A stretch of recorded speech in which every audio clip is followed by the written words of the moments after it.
আমাকে না বাংলাদেশি বা ইউএসএ বলে না, আমাকে বলিউডের সাথে কম্পেয়ার করা হয় বেশি। এই সেরা নবাগতার যে পুরস্কারটা, এটা পুরোটাই রায়হান রাফি এবং প্রেশার কুকার টিমের জন্য। এটা আমি পুরোটাই রায়হান রাফি এবং প্রেশার কুকার টিম এবং আমার আম্মুকে ডেডিকেট করেছি। আসলে অনুভূতিটা অনেক ভালো, কারণ প্রেশার কুকারের জন্য আমি অনেক অনেক অনেক সময় এবং পরিশ্রম করেছি। সো আমি জানি না আসলে আমি এটা ডিজার্ভ করি কিনা, বাট অবশ্যই আমার সাথে আমার মায়ের দোয়া আছে, আপনাদের সবার ভালোবাসা আছে, ওই জায়গা থেকে এটা পেয়েছি।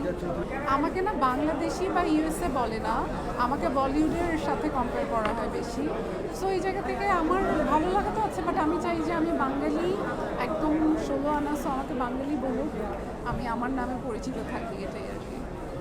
স্নিগ্ধা যে প্রথমে এসেই একদম ছক্কা মেরে দিলেন, তো এখানে অনুভূতি কি? First cinema, first award.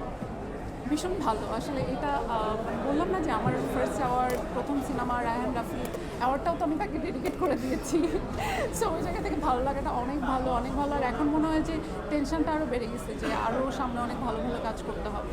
Modelling তো আমার প্রথম, মানে ফার্স্ট লাভ, ওই ফার্স্ট লাভ তো অলওয়েজ থাকবে।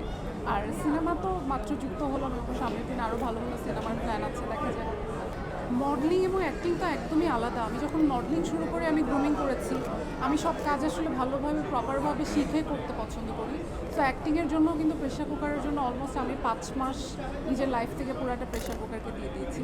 তো ওই জায়গা থেকে অ্যাক্টিং অনেক ডিফিকাল্ট, কিন্তু মানুষ পারে না এমন কোনো কিছু তো নেই। আর রাফি এমন একটা ডিরেক্টর, সে তার আসলে আর্টিস্টের কাছ থেকে বেস্ট কাজটা বের করে নিতে পারে। And hats off to the team. ওর টিমটা ভীষণ ভালো, তারা আমাকে অনেক হেল্প করেছে। খুব ভালো লেগেছে। আমি ডিরেক্টরকে বলেছি যে খুব ভালো লেগেছে, কংগ্রেচুলেট করেছি, এবং হোপফুলি রকস্টার বক্স অফিসে অনেক অনেক অনেক সাকসেসফুল হবে। আমি তো সবসময় মোস্ট অফ দ্য টাইম তো আমাকে শাড়িতেই হয়তো দেখেছেন।